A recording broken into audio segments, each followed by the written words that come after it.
Hi guys welcome back to tongues and voice over. இன்னைக்கு என்ன episode பார்க்க போறோம்னா battle with the heaven season 6ஓட எபிசோட் 51 தான் பார்க்க போறோம். வாங்க எப்படி இருக்குன்னு பார்க்கலாம். போன எபிசோட் எதோட முடிச்சிருந்திருப்பாங்க. நம்ம ஹீரோ ஹீரோயின் கிட்ட சொல்லியிருந்திருப்பான் திருத்தனாருக்கு போற பேட்டிலுக்கு எல்லாத்துக்கும் ரெடியா சொல்லிட்டு அவன் பேட்டிலுக்காக ரெடியா இருந்திருப்பான். அந்த பேட்டிலுக்கு கிளம்புனதோட தான் போன எபிசோட் முடிச்சிருந்திருப்பாங்க. இந்த எபிசோட் அதுல இருந்து அங்க ஸ்டார்ட் ஆகுது. வாங்க எப்படி இருக்குன்னு பார்க்கலாம். இந்த எபிசோடோட ஸ்டார்டிங் சீன்லயே அந்த பேட்டில் நடக்க போற இடத்த தான் காமிச்சிட்டு இருக்காங்க. அதே நேரத்தில் எல்லாருமே அங்கே நின்று பார்த்துருக்காங்க. நம்ம ஹீரோயினை கேட்டுட்டு இருக்காங்க. ஜியோவே அடுத்தடுத்து வர போறவங்க எல்லாருமே ரொம்ப பவர்ஃபுல்லா இருப்பாங்க. கண்டிப்பா உன்னால சமாளிக்க முடியுமா இருக்கும்போது எவ்வளவுதான் அவங்க ஹை லெவல்ல இருந்தாலும் பரவாயில்ல, நான் அவங்களுக்கு டஃப்பான காம்படிட்டிவா இருந்து என்னால் முடிஞ்சதை கொடுப்பேன் அப்படின்னு சொல்லி நம்ம ஹீரோ கண்டிப்பா நான் டாப் 10க்குள்ளேயாவது வர ட்ரை பண்ணுவேன் அப்படின்னு சொல்லிட்டு இருக்கும்போதே பரவாயில்ல பார்த்துக்கலாம் அப்படின்னு சொல்லிட்டு நம்ம ஹீரோயினே சொல்லிடுறாங்க. அதே நேரத்தில் அங்கே வர 2 பேர் தான் காமிச்சிருக்காங்க. இது போன எபிசோட்லேயே பார்த்துட்டு இருப்பாங்க. இவங்க வந்துட்டு சொல்லிட்டு இருக்காங்க, நான் உன்னோட ஃபைட்டை பார்க்குறதுக்கு ரொம்ப எக்ஸைட்டாக இருக்கேன். வந்து சொல்லிட்டு இருக்காரு, பரவாயில்ல கிராண்ட் ஆப்ரேஷன் ஸ்டார்ட் ஆகிடுச்சு அப்படின்னு சொல்லும்போது நம்ம ஹீரோ சொல்லிட்டு இருக்காங்க, ஆமாம் அதில் பழைய விதமான சீனியர்ஸை நான் சமாளிக்க போகிறேன் அப்படின்னு சொல்லி நம்ம ஹீரோவும் சொல்லிட்டு இருக்காங்க. கண்டிப்பாக உன்னோட பவர்ஸ் எல்லாத்தையும் நீ இன்க்ரீஸ் பண்ணி எல்லா விதமான சீனியர்ஸையும் அட்டாக் பண்ணி ஜெயிப்பேங்கிற நம்பிக்கை எனக்கும் இருக்குது அப்படின்னு சொல்லி அங்கே இருக்கிறோம். அது மட்டும் இல்லாமல் உன்னோட ஸ்பீடு இப்போ முன்னே இருந்ததை விட அதிகரிச்சிருக்கு. அதே போல் நீ இன்னமும் கல்டிவேஷன் பண்ணி இன்னும் பவர்ஃபுல் ஆகணும் அப்படின்னு சொல்லிட்டு நம்ம ஹீரோவும் கண்டிப்பாக அப்படின்னு சொல்லிட்டு கிராண்ட் காம்படிஷனில் ஸ்ட்ராங்கான ரேங்க் எடுக்கணும் அப்படின்னு சொல்லிட்டு நம்ம ஹீரோவும் கண்டிப்பாக நான் அடிப்பேன் அப்படின்னு சொல்லிட்டு இருக்கான். அதே நேரத்தில் அடுத்தடுத்து உனக்கு வரப்போகிற காம்படிட்டிவ்லாம் ரொம்ப இதுவாக சொல்லியிருப்பாங்க. அதை சொல்லிட்டு இருக்கும்போது குய் ஃபேமிலி சேர்ந்தவங்க எல்லாமே வராங்க. இவனுங்கிட்ட கொஞ்சம் ஜாக்கிரதையாக வேறு, ஏன்னா இவனுங்க எல்லாருமே இப்போ மேலே தான் ஒரே இதுவாக இருக்கானு சொல்லிட்டு இருக்கும்போது அதே நேரத்தில் சொல்லிட்டு இருக்கும்போது பெட் லக் குட் லக் அப்படின்னு சொல்லி 2 பேரும் பேசிருக்கும்போது அங்கே ஹீரோயின் ஒருத்தி அரைஞ்சிட்டு இருந்திருப்பாள். போன எபிசோட் முன்னாடியே ஒரு எபிசோடில் பார்த்துருந்துருப்பீங்க. அதை எல்லாத்தையும் பார்த்துட்டு இவ தான் என்ன அரைஞ்சா அப்படின்னு சொல்லி அவங்க இருக்கவங்ககிட்ட போட்டு கொடுக்குறாங்க. அங்கே இருக்க ஒருத்தனை ரிவெஞ்ச் எடுத்துட்டா போச்சு அப்படின்னு சொல்லி ஹீரோயின் கிட்ட வரா. அதில் நம்ம ஹீரோ உங்களுக்குள்ள வரா, ஓ நீ தான் கூட நிற்கிறியா, அப்போ உனக்கு முதல்ல ரீசனை சொல்லித்தரேன் எப்படிங்கிறது அப்படின்னு சொல்லிட்டு நம்ம ஹீரோ கிட்ட ரொம்ப இதுவாக பேசுகிறோம். நம்ம ஹீரோவும் அதையும் பேட்டிலாக பார்த்துலாம்னு சொல்லிட்டு இருக்கும்போது அவங்க இருக்கவங்களும் பேட்டில் அறிவிக்கிறாங்க. அவர் சொல்கிற எல்லாரும் கொஞ்சம் அமைதியாக இருங்க, எல்லாருக்கும் யார் கிராண்ட் காம்படிஷன் ஆரம்பிக்க போது இருக்கிறதுல உங்களோட ஆப்போனண்ட்டை தேர்ந்தெடுக்கிறதுக்கான 25 ஸ்ட்ரைக்ஸ் இருக்குது. அது உள்ளே போயிட்டு நீங்கள் ஒரு எடுக்கணும். அதில் இருக்க தான் உங்களுக்கான ஆப்போனண்ட்டாக வந்து சேரும். அதில் யார் கரெக்டான நம்பரோ அதுக்கு தான் அவங்களுக்கு ஃபஸ்ட் பேட்டிங் நடக்கும், ஃபைட்டிங் நடக்கும் அப்படின்னு சொல்லிட்டு அவங்களும் சொல்லிட்டு இருக்கு. ஃபஸ்ட்டு ஒருத்தராக போய்ட்டு அவங்களுக்கான ஸ்கில்ஸ் என்னென்ன இது போய் எடுக்கலாம் அப்படிங்கிறதுக்காக வேகமாக போயிட்டுருக்காங்க. அங்கே இருக்கவங்க எல்லாமே சுற்றி இருக்கவங்களாம் இவ்வளோ பவர்ஃபுல்லானவங்களாம் கலந்துக்கிறாங்களா அப்படின்னு சொல்லி பார்த்துட்டு இருக்காங்க. அதே நேரத்தில் அடுத்தபடியாக உள்ள வரது நம்ம ஹீரோ தான் வரான். நம்ம ஹீரோ வரதை பார்த்ததுமே அங்கே இருக்கவங்களாம் இது வெறும் ரொம்ப லோவான இதுவும் கிடையாது, ஹையானதும் கிடையாது, ஒரு மீடியமான பவர் தான் அப்படின்னு சொல்லிட்டு இருக்காங்க. அடுத்தபடியாக உள்ள என்ட்ரி கொடுக்குறது ரோஸ் பொண்ணு, நானும் வந்துட்டேன் அப்படின்னு சொல்லிட்டு ஜியோ என்கிட்ட ஓடி வந்துகிட்டு இருக்கு வேகமாக. அதை வந்துட்டு இருக்கதை பார்க்குறாங்க. இருக்கவங்களும் என்ன ரேங்கிங் அப்படின்னு ஒரு சின்ன பொண்ணு வந்துட்டு இருக்கு அப்படின்னு சொல்லி நக்கலாக பேசிட்டு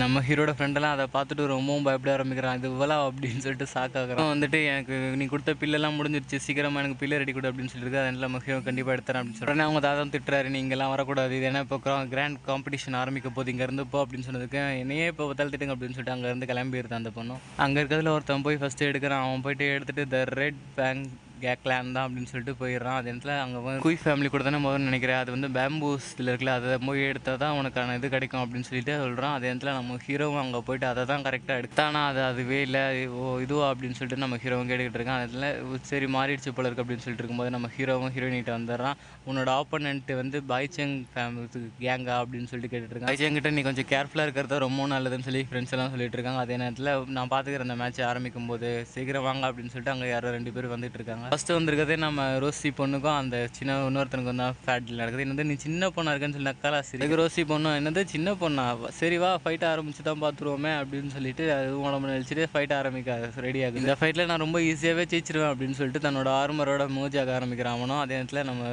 ரோசிகளும் ஒரே பஞ்சு தான், அவன் அதிலே பறந்து போய் விழுந்துடுறான். என்ன ஒரு பவர் ஸ்கில்ஸ்ன்னு சுற்றி இருக்கவங்க எல்லாருமே பார்த்துட்டு இருக்காங்க. பார்த்தியா இல்லையா, ஒரே பஞ்சு தான், எனக்கு ஒரே பஞ்சிலே நீ பறந்து போயிட்ட, என்ன போய் வீக்கான ஆளுன்னு சொல்கிற அப்படின்னு சொல்லி கத்திட்டு இருக்கான். அதே நேரத்தில் தாத்தா சொல்லியிருக்காரு, ஓகே இதெல்லாம் ஜியோ தான் அப்படின்னு சொல்லிட்டு ஜியோ என்கிட்ட வந்து எப்படி இருந்துச்சு என் மேட்ச் செம்மையாக பண்ண அப்படின்னு சொல்லிட்டு இருக்கும்போது பிள்ளை கொடுத்து சாப்பிட்டுட்டு திரும்ப நம்ம ஹீரோக்கிட்டே வந்து உனக்கு எதனா பிரச்சனைனா சொல்லு, நான் உள்ள வந்து அவனுங்களை செம்மையாக அடிச்சிடுறேன் அப்படின்னு சொல்லிட்டு அவளும் சொல்லிட்டு இருக்கு. அதனால இது என்னோட பிரச்சனை, நானே பார்த்துக்கிறேன், நீ எதுவும் உள்ள இன்வால்வ் ஆகாது அப்படின்னு சொல்லிட்டு ஃபியூச்சரில் உனக்கு பிரச்சனை கூட சொல்லு, நான் ஹெல்ப் பண்ணுறேன்னு சொல்லும்போது கண்டிப்பாக சொல்கிறேன் அப்படின்னு சொல்லிட்டு இருக்கு. காம்படிஷனுக்கு நீ கொஞ்சம் ரெடியாக சீக்கிரமாக நான் கிளம்புறேன்னு சொல்லிட்டு அங்கேருந்து அந்த பொண்ணு கிளம்பிடுது. அதனால ஜியோ இது யார் இந்த பொண்ணு அப்படின்னு சொல்லி கேட்டுக்கும்போது இந்த பொண்ணுக்கு ரொம்பவும் பவர்ஃபுல் இருக்குது, இது உன் கூட வச்சுக்கோ அப்படின்னு சொல்லி அதே நேரத்தில் அனௌன்ஸ் பண்ணுறவங்களும் அடுத்தால சொல்ல ஆரம்பிக்கிறாங்க. நம்பர் 50 தான் அடுத்த மேட்ச் அப்படின்னு சொல்லிட்டு இருக்கும்போது அவனை ஒரு வில்லத்தனமாக ஒரு சீவை போட்டு அவனை உள்ள மேட்சுக்காக வரப்போகிறான்.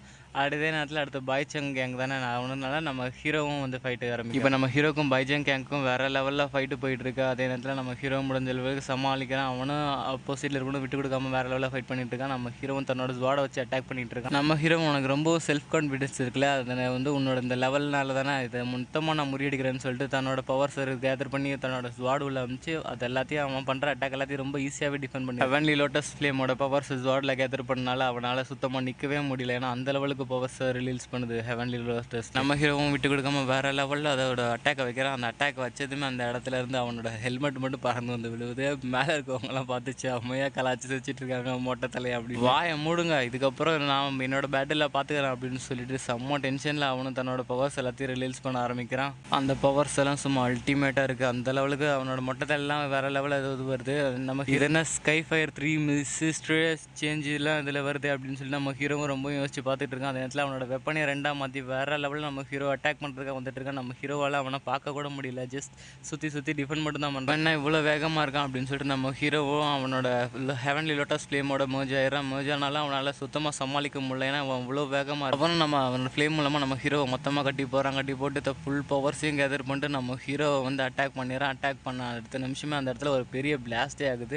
அங்கே இருந்தவங்க எல்லாருமே ஹீரோக்கு ஏதோ ஆயிடுச்சு, பாய்ச்சங் ஜெயிச்சிருச்சு அப்படின்னு சொல்லி சந்தோஷப்பட்டு இருக்கும்போதே நம்ம ஹீரோ சும்மா மாசான என்ட்ரியோட ஹெவன்லி லோட்டஸ் ஃப்ளேமோட மோஜாய் என்ட்ரி கொடுக்குறான். சும்மா அந்த ஹெவன்லி லோட்டஸ் ஃப்ளேமோட அந்த ஆர்மர் பார்க்கறதுக்கே சும்மா அல்ட்ரா லெவலில் இருக்க அவனே பார்க்கறதுக்கு மிரள ஆரம்பிக்கிறான். இந்த ஹெவன்லி ஃப்ளேமை விழுந்தளவுக்கு கண்ட்ரோல் பண்ணுறானா அப்படின்னு சொல்லிட்டு அங்கே இருக்கவங்க மேலே இருக்கவங்களாம் பேசிகிட்டு இருக்காங்க. அதில் இவனும் பரவாயில்ல ஜெயிச்சிருவான் போல இருக்கு அப்படின்னு சொல்லி க்ரீன் லோட்டஸ் ஃப்ளேமோட அடுத்த அப்டேட் நல்லா இருக்கே அப்படின்னு சொல்லி நம்ம ஹீரோவும் பார்த்துட்டு இருக்கான். இவன் எப்படி இவ்வளோ தூரத்துக்கு பவர்ஃபுல்லாக இருக்கான் அப்படின்னு சொல்லி ஆப்போசிட்டில் இருக்கணும்னு யோசிச்சுட்டு இருக்கும்போது நம்ம ஹீரோ ஒரு அட்டாக் வைக்கிறான். அதில் தடுக்கிற போதே அவனோட வெப்பன் நம்ம ஹீரோவும் தன்னோட கையில் இந்த ஹெவன்லி ஃப்ளேமை கண்ட்ரோல் பண்ணிவிட்டு ஒரு பஞ்சு தான் வைக்கிறான். அதுலேயே அவன் டிஃபீட் ஆகிடுறான். ஏன்னா அவனால் சுத்தமாக தாங்கிக்க முடியல, பறந்து போய் விழுந்தான். சுற்றி இருக்கவங்க எல்லாருமே அதை தான் பார்த்துட்டு இருக்காங்க. நம்ம ஹீரோவும் தன்னோட ஹெவன்லி ஃப்ளேம்லேருந்து வெளியில் வந்துடுறான். அதில் அங்கே இருக்கவும் சொல்லிடுறேன் இந்த மேட்ச் முடிஞ்சிச்சு, ஜியோ என்ன ஜெயிச்சிருக்கான் அப்படின்னு சொல்லிடுறேன். இதோட இந்த எபிசோடு முடியுது. நெக்ஸ்ட் எபிசோட் நாளைக்கு பார்த்துக்கலாம். வீடியோ பிடிச்சிருந்தா லைக் ஷேர் சப்ஸ்கிரைப் மறக்காம பண்ணிவிடுங்க. நம்ம இப்போ 4K அடிச்சிட்டோம், அதுக்காக ரொம்ப தேங்க்ஸ். இதுக்கப்புறம் முடிஞ்ச அளவுக்கு நல்ல பெரிய வீடியோவை போட ட்ரை பண்ணுறேன். மேக்ஸிமம் ஒரு நாளைக்கு 2 இல்லை 3 வீடியோக்கு ட்ரை பண்ணுறேன். பட் எனக்கு டைம் இருக்காது. ஆனால் கண்டிப்பாக 2 வீடியோ ட்ரை பண்ணுறேன். அதை என்னால் கண்டிப்பாக முடியும் 2 வீடியோ. அதனால்